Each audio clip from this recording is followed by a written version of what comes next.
It began with a revelation so unexpected that even seasoned palace insiders struggled to process it. For decades, Prince Philip was known as the monarchy's silent strategist, the man who preferred action over headlines and duty over drama. But now, years after his passing, Princess Anne has reportedly revealed a final warning he left behind. A warning so direct, so unsettling, that it left both William and Charles completely speechless. And what that warning concerned could reshape everything they thought they knew about the future of the crown. Before we go deeper into what this really means for the royal family, make sure to subscribe so you don't miss a single update. For years, Prince Philip's final months have remained surrounded by an unusual sense of silence. Publicly, the story appeared straightforward. The Duke of Edinburgh had stepped back from royal duties after a lifetime of service, choosing a quieter existence away from the relentless demands of public life. Yet those closest to the institution have long suggested that behind closed doors, Philip remained deeply engaged with questions about the monarchy's future. While the world saw an aging royal gradually withdrawing from the spotlight, some believed he was spending his final years studying the challenges that lay ahead for the crown he had spent more than 7 decades helping to protect. According to whispers that have circulated through royal circles for years, one conversation stood apart from all others. It was not a formal meeting recorded in official documents. It was not part of a state briefing or constitutional discussion. Instead, it was reportedly a deeply private exchange involving Princess Anne, the child many believed understood Philip better than anyone else in the family. Those familiar with the story claim the conversation took place during a period when Philip had become increasingly reflective about legacy, duty, and the burdens that would eventually fall upon the next generation. At the time, family members allegedly viewed the remarks as personal advice. Nothing more. Royal households are built upon generations of guidance passed from parents to children and from monarchs to heirs. Prince Philip's observations seem to fit naturally within that tradition. The comments were reportedly acknowledged, respected, and then quietly set aside. Life inside the institution continued moving forward. Public engagements resumed. National events demanded attention. New challenges emerged. Whatever significance the warning carried appeared destined to remain buried within family memory. Yet something changed. Over recent months, palace observers began noticing subtle signs that old conversations were being revisited. Long-forgotten concerns suddenly appeared relevant again. Decisions that once seemed routine started attracting fresh scrutiny. Questions emerged about whether certain events unfolding within royal life mirrored worries Philip had expressed years earlier. While no one publicly addressed the speculation, the growing curiosity became impossible to ignore. That was when reports began to surface suggesting Princess Anne had started viewing her father's words through an entirely different lens. What had once sounded like thoughtful guidance now seemed remarkably prescient. The passage of time had transformed ordinary advice into something far more unsettling. Each new challenge facing the institution appeared to add another layer of meaning to the warning she had kept private for so long. Insiders claim Anne became increasingly convinced that the message had never been intended as a general observation. Instead, it was directed toward 2 specific individuals whose futures were inseparably linked to the monarchy itself: Charles and William. One was carrying the immense responsibility of the present. The other represented the future. According to these accounts, Philip believed both men would eventually face a test, unlike any confronted by previous generations of royals. What made the situation even more intriguing was Anne's silence. Known throughout royal life for her discretion and unwavering loyalty, she rarely discusses private family matters. Her reputation has been built upon restraint rather than revelation. The very idea that she would revisit such a personal conversation years later immediately raised questions. Why now? Why bring attention to words that had remained hidden for so long? And perhaps most importantly, what exactly had Prince Philip seen that convinced him the warning would one day become necessary? Those questions would soon begin pulling back the curtain on a side of Prince Philip that the public rarely saw. Because the answer was not simply hidden within one conversation. It was rooted in the extraordinary role he played behind palace walls for more than 70 years, shaping decisions, influencing generations, and quietly observing dangers long before anyone else recognized them. But to understand why Prince Philip's words carried such weight, we must first revisit the unique role he played behind palace walls for more than 7 decades. Long before royal crises dominated headlines, Prince Philip had developed a reputation for seeing danger long before anyone else noticed it. While others focused on ceremony and public appearances, Philip studied patterns, personalities, and weaknesses. And according to those closest to him, his greatest concern was never the present, it was always the future. That reputation was not built overnight. It emerged over decades of service, through moments of triumph and moments of crisis, when Prince Philip repeatedly demonstrated an ability to look beyond the immediate headlines and focus on the challenges waiting just beyond the horizon. While many people viewed the monarchy through the lens of tradition, Philip reportedly viewed it as something that required constant protection. He understood that threats rarely arrived with warning signs attached to them. Instead, they developed quietly, hidden beneath public celebrations, family milestones, and periods of apparent stability. That mindset earned him a unique position within the royal household. He was not merely a husband standing beside a monarch. To many inside palace circles, he became one of the institution's most trusted strategists. Throughout Queen Elizabeth's reign, Philip was often described as the person willing to ask uncomfortable questions, when everyone else preferred reassuring answers. While public attention naturally focused on the Queen, those who worked within royal circles frequently suggested that Philip played a significant role in shaping discussions behind closed doors. He understood that preserving the monarchy required more than maintaining traditions. It required preparing for challenges that had not yet arrived.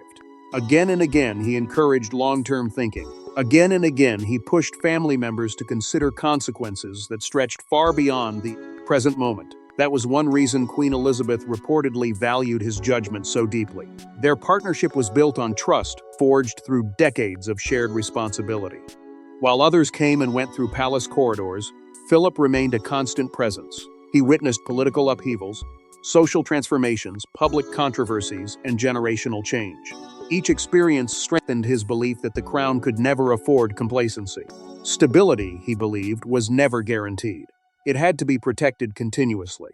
As the world changed around the monarchy, Philip's concerns reportedly grew stronger. Modern pressures were reshaping institutions across society. Public expectations evolved. Media scrutiny intensified. The pace of change accelerated year after year. According to accounts from those familiar with his thinking, Philip worried that future generations would face challenges unlike anything previous royals had encountered. The threats would not always come from obvious enemies. Some would emerge from within. Others would develop through shifting cultural expectations, public distrust, and the growing tension between personal freedom and institutional responsibility. Those concerns reportedly became recurring themes during private conversations about duty, discipline, and succession. Philip understood that leadership inside the monarchy carried burdens invisible to the public. Titles brought privilege, but they also brought sacrifice. Future kings would inherit extraordinary responsibilities at a time when respect for institutions could no longer be taken for granted. The question was not whether challenges would emerge. The question was whether the next generation would be prepared when they did. As years passed, Philip's attention increasingly focused on leadership and legacy. Not simply who would wear the crown, but how they would protect it. Not simply who would inherit authority, but whether they would possess the resilience necessary to preserve it. According to those who later reflected on his final years, he became increasingly convinced that difficult decisions awaited both Charles and William. Decisions that would test their judgment, their loyalty, and their understanding of duty in ways few could imagine. At the time, those concerns may have sounded like the reflections of an experienced elder statesman looking toward the future. But viewed through the lens of recent events, they appeared far more significant. Suddenly, old conversations seemed to carry new meaning.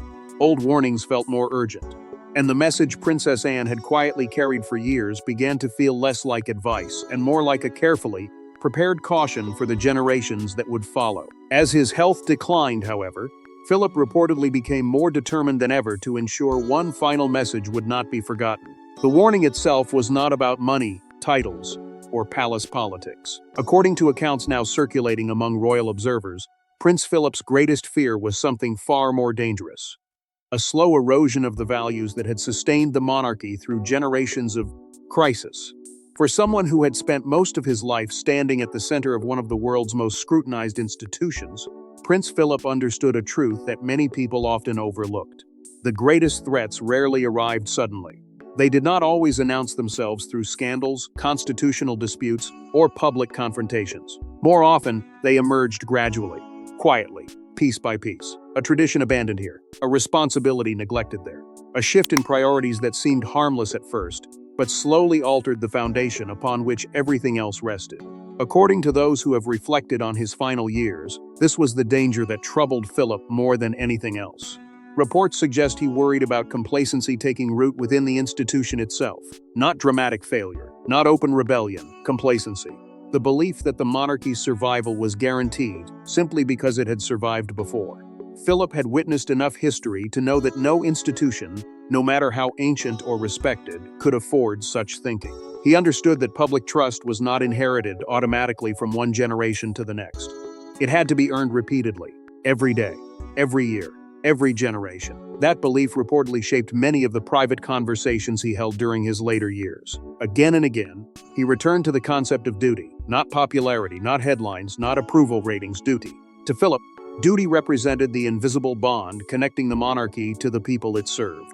It was the principle that allowed the institution to endure through wars, political upheavals, economic hardships, and personal tragedies.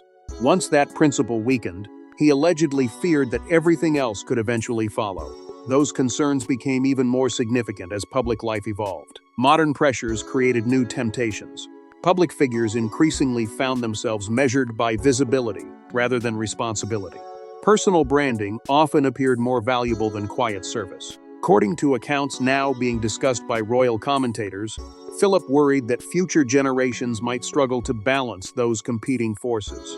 The challenge was not merely preserving tradition. It was resisting the temptation to place personal interests above institutional responsibilities. That concern reportedly extended to future kings and senior royals. Philip understood that leadership within the monarchy demanded sacrifices that most people would never fully comprehend. The crown was not simply an honor, it was an obligation. Every decision carried consequences. Every action influenced public confidence. Every mistake risked weakening trust that had taken decades to build. According to those familiar with these discussions, Philip believed future leaders would face growing pressure to prioritize immediate popularity over long-term stability.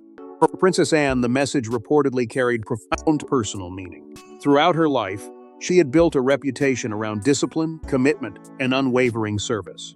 Many observers have often noted similarities between Anne and her father, particularly their shared belief that responsibility mattered more than recognition. As she reflected on those final conversations years later, the warning may have resonated not only as advice for future monarchs, but also as a reminder of values she had spent her entire life trying to uphold. What made the warning increasingly unsettling was how relevant it began to feel. Events unfolding within royal life seemed to echo concerns Philip had expressed years earlier. Debates about leadership, questions about responsibility, discussions about public trust. Suddenly, old conversations no longer felt confined to history. They appeared connected to the present in ways few had anticipated. The message that once seemed like cautious guidance now carried the weight of something far more significant. And as Anne reportedly revisited those memories, she found herself thinking not only about what Philip had warned against, but also about something even more startling. Because according to those who have followed this story closely, the warning was only part of what he shared. Hidden within those final reflections was something far more extraordinary. A prediction that would leave an even deeper impression on everyone who heard it. Yet what stunned Anne most was not the warning itself, it was the prediction that accompanied it. According to reports, Prince Philip did not simply offer advice. He allegedly predicted that a moment would come when the monarchy would face internal pressures unlike anything seen in decades. And when that moment arrived, difficult choices would have to be made. The more Princess Anne reflected on those final conversations, the more one detail continued to stand out. It was not merely the warning itself.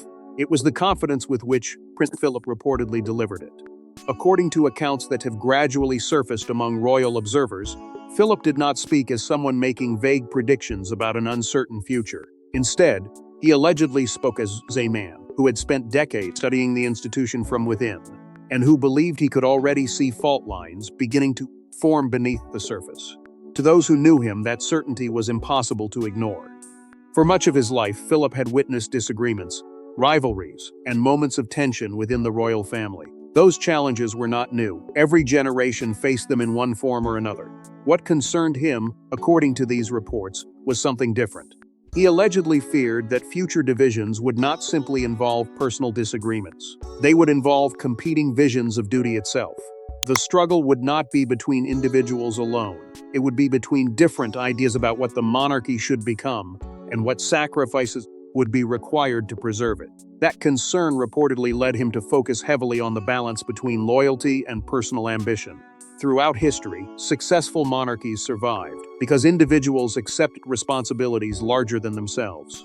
Personal desires often came second. Institutional stability came first. Yet Philip allegedly worried that modern pressures were gradually changing that equation.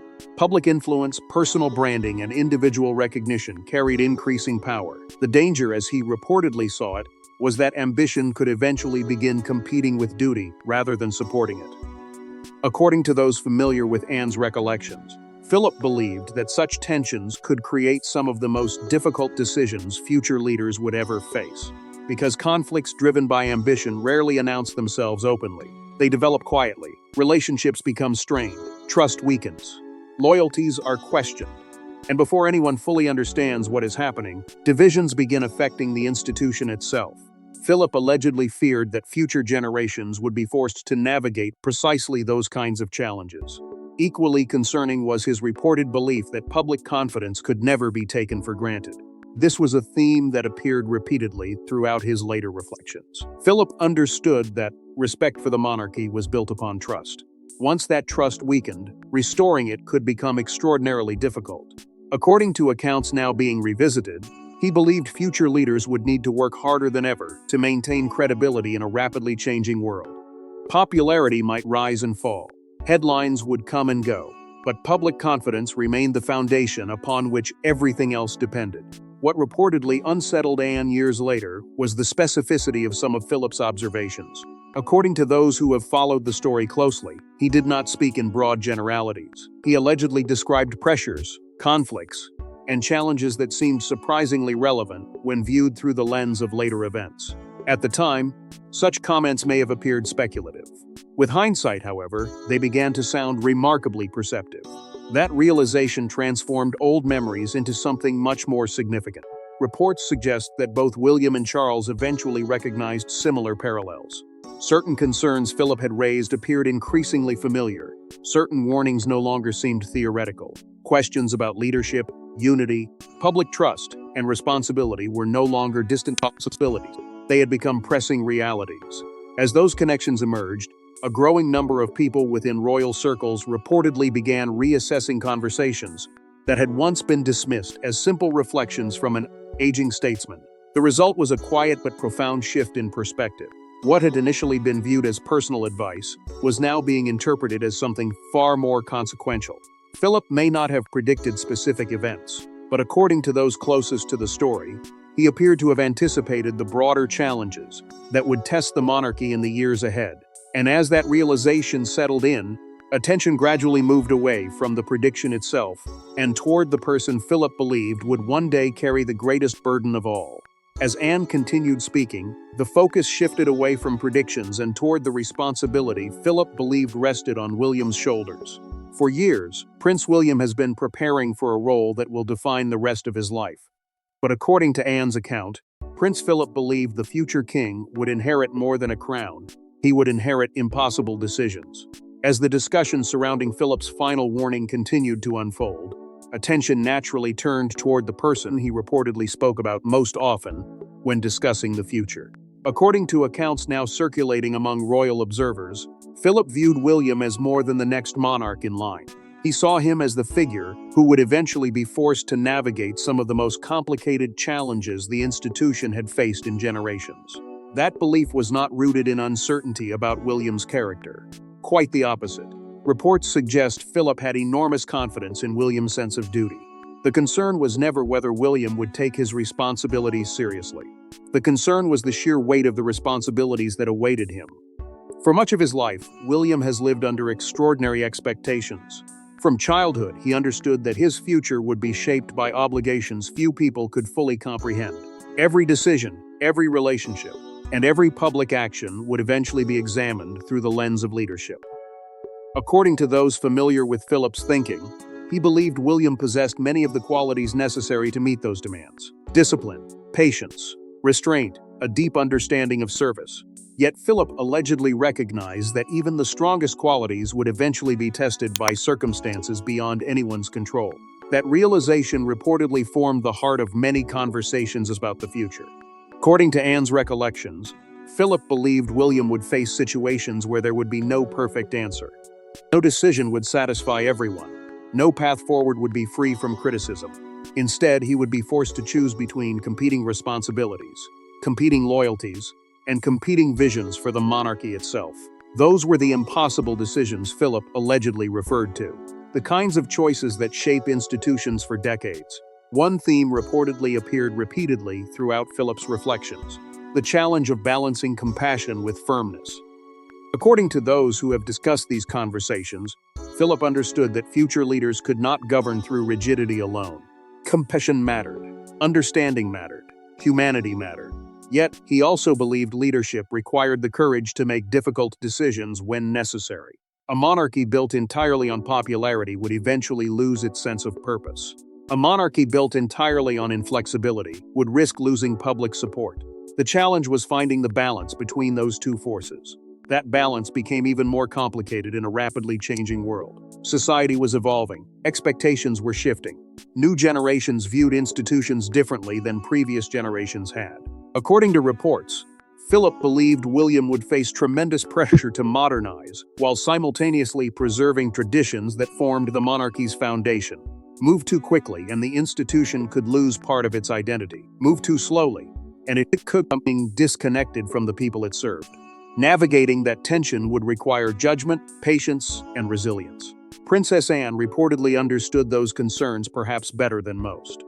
As she reflected on William's evolving role within the family, she could see the gradual transformation taking place.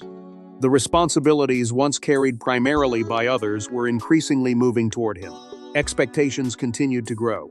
Public scrutiny intensified. The future that had once seemed distant was steadily approaching. According to accounts surrounding these revelations, Anne viewed Philip's observations not as criticism or warning directed at William personally, but as recognition of the extraordinary burden that awaited him. Reports suggest Charles listened carefully whenever these reflections resurfaced. Few people understood the pressures of succession more intimately than he did. Having spent decades preparing for kingship himself, Charles reportedly recognized the difficult reality Philip had identified. Leadership within the monarchy was not simply about inheritance. It was about sacrifice. It demanded choice that often came at personal cost. As those discussions unfolded, there was a growing awareness that Philip had been preparing William not merely for a position, but for a responsibility unlike any other.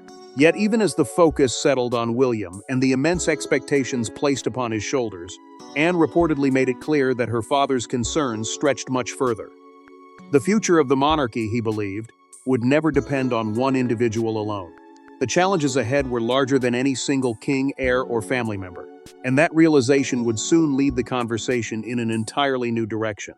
But even as William's responsibilities came into focus, Anne revealed that Philip's concerns extended beyond any single individual. If William represented the future, Charles represented the bridge between generations, and according to Anne, Prince Philip believed that bridge would face extraordinary strain during one of the monarchy's most uncertain periods. As the discussion moved beyond William's responsibilities, attention inevitably turned toward the man who had spent much of his life preparing for a role unlike any other. According to accounts linked to Anne's recollections, Philip understood that Charles occupied a uniquely difficult position within the royal story. He was not simply the monarch of the present.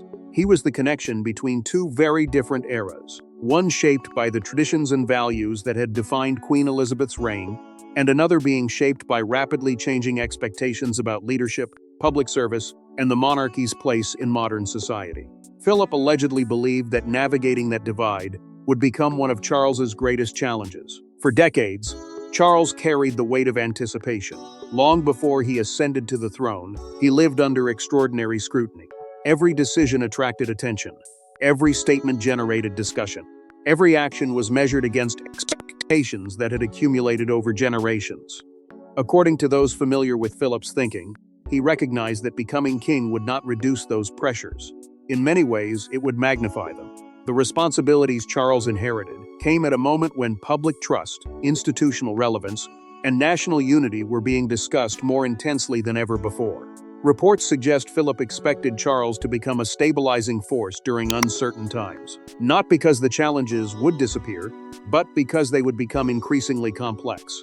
The monarchy was entering a period where tradition alone could not provide every answer. Society was evolving. Public expectations were changing. New generations viewed authority differently than previous generations had. According to these accounts, Philip believed Charles would face constant pressure to adapt, while simultaneously preserving the values that gave the institution its identity. That balancing act was never going to be simple. Every effort to modernize carried risks. Every attempt to preserve tradition carried risks as well. Move too far in one direction, and the monarchy could appear disconnected from contemporary society. Move too far in the other, and it could risk losing the very principles that had sustained it for generations. According to Anne's reported reflections, Philip understood this tension better than most. He knew that Charles would be required to walk a path filled with difficult compromises and difficult judgments. What reportedly gave Philip the greatest concern was the issue of unity. Throughout history, the monarchy's strength had often depended upon its ability to present stability during periods of uncertainty. Internal divisions could quickly become public controversies. Personal disagreements could evolve into institutional challenges. According to accounts now being revisited, Philip believed Charles would face moments when maintaining cohesion would require extraordinary patience and resilience. Those moments would test not only his leadership but also his ability to place the institution above personal feelings. As Anne continued sharing these memories, reports suggest certain aspects of the warning appeared to resonate deeply with Charles himself. Some observers have speculated that portions of Philip's message struck particularly close to home because they reflected challenges Charles had already encountered. The burden of leadership, the difficulty of balancing competing expectations, the responsibility of protecting an institution while navigating personal relationships. These were not abstract concerns. They were realities that had shaped much of his life. The emotional weight of the conversation reportedly grew heavier as those connections became clearer. What began as a discussion about a final warning was evolving into something much larger. It was becoming a reflection on duty, sacrifice, and the immense pressures carried by those entrusted with safeguarding the monarchy. Anne's recollections suggested that Philip viewed institutional stability as something fragile, something that required constant effort and vigilance. Success could never be assumed. It had to be earned repeatedly through responsible leadership. As those themes settled over the conversation, the significance of Philip's words became increasingly difficult to ignore. His concerns were no longer being viewed simply as observations from the past. They appeared connected to present realities and future uncertainties alike. The room reportedly grew quieter as the implications sank in. Questions lingered, reflections deepened. Yet despite everything Anne had already revealed, there was still one final part of the story that remained untold, a detail that would bring the entire message into sharper focus. By this point, the room had reportedly fallen silent, but Anne still had one final piece of the story left to tell. For years, Princess Anne kept Prince Philip's final warning private, so why reveal it now? According to royal observers, the answer may lie in the remarkable similarities between Philip's concerns and the challenges facing the monarchy today. That question sits at the center of the entire story. Throughout decades of public life, Princess Anne built a reputation unlike almost anyone else within the royal family. While others often found themselves surrounded by speculation, headlines, and public debate, Anne became known for something far different: discretion, loyalty, discipline. She rarely spoke publicly about private family matters, and she almost never revisited sensitive conversations from the past. That reputation is precisely why reports surrounding Philip's final warning have attracted so much attention. If Anne truly chose to revisit those memories now, many observers believe there must be a reason far greater than nostalgia. For years, the message reportedly remained where Philip intended it to remain, within the family. According to accounts linked to those final conversations, the warning was treated as personal guidance rather than public knowledge. There was no campaign to publicize it, no effort to turn it into a headline. Life moved forward, responsibilities evolved. New events occupied the attention of both the family and the nation. Yet even as time passed, the message itself never completely disappeared. Instead, it remained quietly preserved, carrying those who understood its significance, but believed the moment to discuss it had not yet arrived. What appears to have changed, according to royal observers, is the world around that message. Many of the concerns Philip allegedly expressed years earlier now seem increasingly relevant. Discussions about leadership, public trust, institutional stability, and the future direction of the monarchy have become more prominent than ever. Questions once viewed as distant possibilities are now being actively debated. As a result, old warnings are being examined through a completely different lens. Reports suggest that this growing relevance may have prompted renewed reflection within royal circles. Conversations that once belonged exclusively to the past suddenly began feeling connected to present realities. The similarities were difficult to ignore. Philip's emphasis on duty, his concerns about public confidence, his warnings about leadership and responsibility. One by one, those themes appeared to mirror challenges now facing the institution. Whether by coincidence or foresight, the parallels reportedly became increasingly difficult to dismiss. At the same time, public interest in Prince Philip's legacy has continued to grow. As years pass, many people have begun looking beyond the public image that defined much of his life. They are revisiting his influence, his observations, and the role he played behind the scenes during some of the monarchy's most significant moments. According to those who have followed these developments closely, this renewed interest has encouraged a broader conversation about the lessons Philip may have left behind, not simply for the royal family, but for the institution itself. For Anne, however, the significance reportedly extends far beyond public discussion. According to accounts surrounding these revelations, preserving her father's message was deeply personal. This was not merely a warning, it was part of his legacy, a reflection of his lifelong commitment to service and his enduring concern for the future of the crown. Revisiting those words meant revisiting the values he spent decades defending. It meant ensuring that important lessons were not forgotten as new generations assumed greater responsibility. Unsurprisingly, reports indicate that palace insiders have debated the timing extensively. Why now? Why after so many years? Some believe current circumstances simply made the message impossible to ignore. Others suggest that the growing challenges facing the monarchy created a moment when Philip's reflections suddenly carried new urgency. Whatever the explanation may be, one thing appears increasingly clear. The warning was never intended to remain trapped in the past. Its purpose was always connected to the future. As those discussions continued, a broader realization began taking shape. Philip's words were not simply observations about specific events or individuals. They were lessons about leadership, responsibility, resilience, and duty. Lessons designed to outlive the circumstances that inspired them. Lessons meant to guide future generations when difficult choices inevitably arrived. And as those lessons became clearer, the true meaning of Philip's final warning finally emerged. In the end, Prince Philip's final warning was never about predicting headlines or palace controversies. It was about something far larger, the survival of an institution that had endured wars, scandals, and generations of change. And according to Anne, that responsibility now rests firmly in the hands of those who follow. As the full significance of the message finally came into focus, the story ceased to be about one conversation, one prediction, or even one family. It became something much larger. According to accounts surrounding Anne's reflections, Prince Philip's final warning was rooted in a principle that had guided much of his life: the belief that duty must always outlast circumstance. Throughout decades of service, Philip witnessed moments that could have shaken any institution. Political transitions, public controversies, personal tragedies, and cultural transformations all tested the monarchy in different ways. Yet through each challenge, he reportedly remained convinced that the institution could endure if those entrusted with its future remained faithful to the responsibilities that came with it. That belief explains why his concerns reportedly focused less on specific events and more on enduring values. According to royal observers, Philip understood that public trust was the foundation upon which everything else depended. Titles could be inherited, traditions could be preserved, ceremonies could continue, but without public confidence, none of those things would hold the same meaning. Trust was not something the monarchy possessed permanently.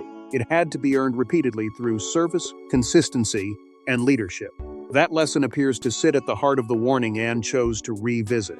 For William and Charles, the message reportedly carries a significance that extends far beyond the present moment. The challenges they face may differ from those encountered by previous generations, but the underlying responsibility remains remarkably similar. According to accounts linked to Philip's final reflections, leadership is not measured by comfort or popularity. It is measured by the ability to make difficult decisions when circumstances demand them. It requires resilience during periods of uncertainty and discipline during periods of success. Those are lessons Philip allegedly hoped future generations would carry forward long after he was gone. Throughout this entire story, Anne's role has remained particularly significant. Known for her loyalty and discretion, she has often been viewed as one of the most steadfast guardians of royal tradition. According to observers, her decision to revisit these memories reflects a desire not to dwell on the past, but to preserve something important for the future. In many ways, she has become a guardian of family memory, carrying forward lessons that might otherwise have faded with time. The warning itself may have originated with Philip, but its continued relevance owes much to Anne's determination to ensure it was not forgotten. That is perhaps why the emotional power of the message continues to resonate so strongly. It is not merely a story about a final conversation. It is a story about responsibility passed from one generation to the next. It is a reminder that leadership often involves burdens invisible to the public. It is a reflection on sacrifice, service, and the difficult choices that accompany positions of immense responsibility. According to those who have followed these revelations closely, that deeper meaning is what gives the warning its lasting impact. Even today, the themes Philip reportedly emphasized continue to feel remarkably relevant. Questions about leadership, unity, public trust, and institutional stability remain as important as ever. New challenges will emerge. Circumstances will continue to evolve. Future generations will face pressures that cannot yet be fully predicted. Yet the principles Philip allegedly championed remain unchanged. Duty, integrity, responsibility, service above self. These values continue to shape discussions about the monarchy's future and the choices that will define it. Ultimately, the future of the institution will not be determined by history alone. It will be shaped by decisions made in the present. The choices William, Charles, and those who follow them make will influence the direction of the monarchy for years to come. And if Anne's reflections have revealed anything, it is that Prince Philip believed the greatest test was never whether the crown could survive change. It was whether those entrusted with protecting it would remain faithful to the values that gave it strength in the first place. Because while Prince Philip may be gone, the warning he left behind remains, a reminder that the crown's greatest challenges often come not from outside its walls, but from within. Thanks for watching. Please don't forget to like and subscribe, and we will see you in next one.